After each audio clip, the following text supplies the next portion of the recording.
માણસો સ્ટોપ થાય છે, એમને બી ઘરના રોજ કમાઈને જતા હોય ને રોજે ચૂલો ચલાવતા હોય, એમનું પણ ઘર બહાર બંધ સમસ્યા ઊભી થઈ છે। કેટલા દિવસથી ગેસ તો આવતો મળતો નથી, પણ કાલથી ડીઝલ એ લોકોએ બંધ કરી દીધું છે।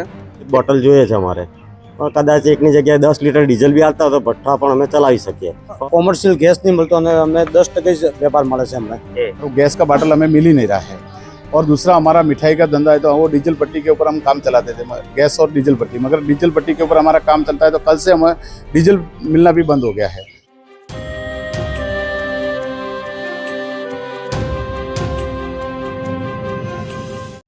હાલમાં જે વૈશ્વિક યુદ્ધ સંકટ ચાલી રહ્યું છે તેને લઈને ખાસ કરીને થોડા દિવસથી ગેસની જે ખેંચ વર્તાઈ રહી હતી અને હવે તેનો ધીરે ધીરે અસર ગ્રાઉન્ડ ઉપર દેખાઈ રહ્યું છે। રાજપીપળાના કેટલાક જે ફરસાણના અને મીઠાઈના અને અન્ય બેકરીના જે વેપારીઓ છે તેઓ પોતાની સમસ્યા લઈને નર્મદા કલેક્ટર કચેરી આવ્યા છે। તેમને કહેવું એવું છે કે તેમને જે કોમર્શિયલ સિલિન્ડર જે મળતા હતા તે ઓછા થઈ ગયા છે અને તેના કારણે હવે તેમના વેપાર ઉદ્યોગ ઉપર સંકટ આવ્યું છે। આપણે તેમની પાસેથી જાણવાનો પ્રયાસ કરીશું। સર, શું તકલીફ આવી રહી છે હાલ જે ગેસની તંગી વર્તાઈ રહી છે તેના કારણે? પ્રોડક્શન ડાઉન થઈ ગયું છે અને ગ્રાહકોને ઘણી તકલીફ પડી છે। બધી ઘણી સમસ્યાઓ છે। સિલિન્ડર વગર કોઈ કામ જ નથી કરી શકતા। સ્ટાફ જે છે એમને પણ હવે ડીઝલ પર ચાલતું હતું, હવે ડીઝલ પણ આ લોકો હવે એજન્સી વાળાએ બધા બંધ કરી દીધું છે કે હવે તમે ગાડીમાં એ લોકો આપે છે પણ કેનમાં એ લોકો આપતા નથી। એને લીધે હવે ધંધા કદાચ 1-2 દિવસમાં કદાચ બંધ પણ થઈ જાય એવી પરિસ્થિતિ થઈ ગઈ છે। તમારે ત્યાં માણસો પણ કામ કરતા છે? રિયલમાં માણસો સ્ટોપ થાય છે, એમને બી ઘરના રોજ કમાઈને જતા હોય ને રોજે ચૂલો ચલાવતા હોય, એમનું પણ કદાચ ઘર બહાર બંધ થઈ જશે એવું લાગે છે।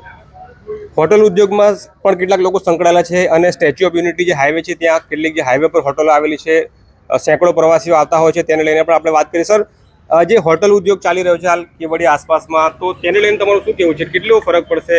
આ કોમર્શિयल ગેસ નહીં મળતો અને અમે 10% જ વેપાર મળે છે હમણાં।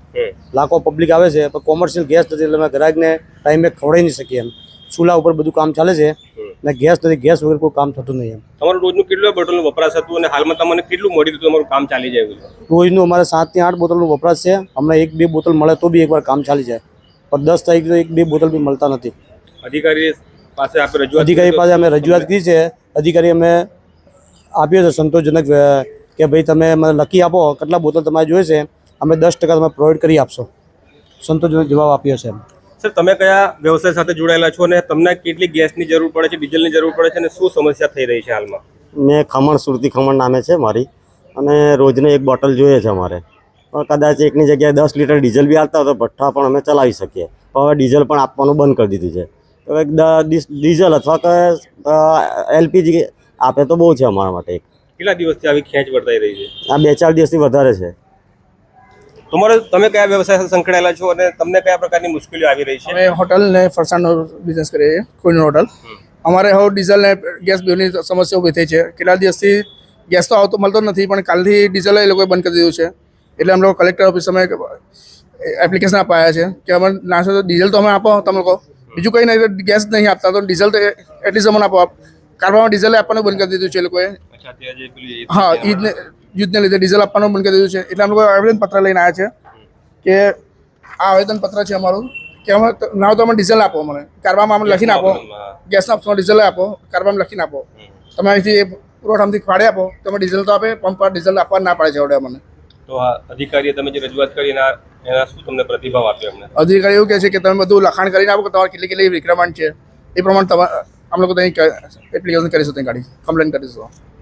सर, आपका क्या कहना है? आपका जो व्यवसाय है उसके साथ जो अभी गैस की किल्लत जुड़ी हुई है, सर हमारा लकड़ी का क्या उपयोग हो सकता है, इसमें डीजल का उपयोग हो सकता है? हमारा एक्चुअली रेस्टोरेंट है पोईचा, और तो वहाँ पे क्या है गैस की बहुत तकलीफ पड़ रही है, मगर अभी गैस की नहीं मिलने की वजह से हमने कोयला भट्टी के ऊपर रोटी सेकना चालू किया है, और ये तंदूरी भी हमने वो जो कोयले के ऊपर चालू किया है, और लकड़ी के ऊपर भी हमने जो रसोई बनाना चालू किया है। मगर जो हमारे जो पंजाबी की ऑर्डर लेते फ्राई पैन, उसके लिए तो हमें गैस की ज़रूरत पड़ती है, और वो गैस का बाटल हमें मिल ही नहीं रहा है। और दूसरा हमारा मिठाई का धंधा है, तो वो डीजल पट्टी के ऊपर हम काम चलाते थे, गैस और डीजल पट्टी, मगर डीजल पट्टी के ऊपर हमारा काम चलता है, तो कल से हमें डीजल मिलना भी बंद हो गया है।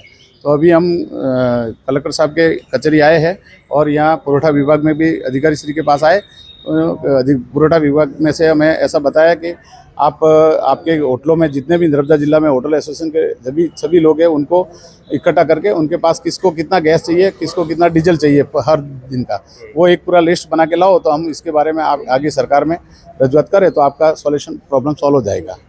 તો આ હતા રાજપીપળાના ફરસાણના અને હોટલ ઉદ્યોગ સાથે સંકળાયેલા જે વેપારીઓ છે તે આજે નર્મદાની કલેક્ટર કચેરી ઉપર આવ્યા હતા અને તેમણે પુરવઠા વિભાગના અધિકારીને રજૂઆત કરી છે કે તેમને જે ગેસ કે ડીઝલનો જે પુરવઠો છે તે ફાળવવામાં આવે, જેથી કરીને તેમનો વેપાર ઉદ્યોગ, તેમનો વ્યવસાય ચાલતો રહે અને તે વ્યવસાય સાથે જે સેંકડો લોકો જે વ્યવસાય સાથે જે જોડાયેલા છે, આ ઉદ્યોગોમાં, હોટલોમાં જે કામ કરતા લોકો છે, તેમની રોજગારી ઉપર પણ સંકટ આવે તેવું છે। હાલમાં ભલે યુદ્ધ ભારતથી હજારો કિલોમીટર દૂર ચાલતું હોય છે અને એનાથી આપણે કોઈ લેવા દેવા નથી, પરંતુ આ યુદ્ધની જે આડકતરી અને અપ્રત્યક્ષ જે અસર છે તે હાલ ગુજરાતના નાના નગરો સુધી પણ પહોંચી ગઈ છે, તેનું આ ચોખ્ખું ઉદાહરણ છે। આ જ પ્રકારના ન્યૂઝ અને અહેવાલ સાથે અમારી સાથે જોડાયેલા રહેજો।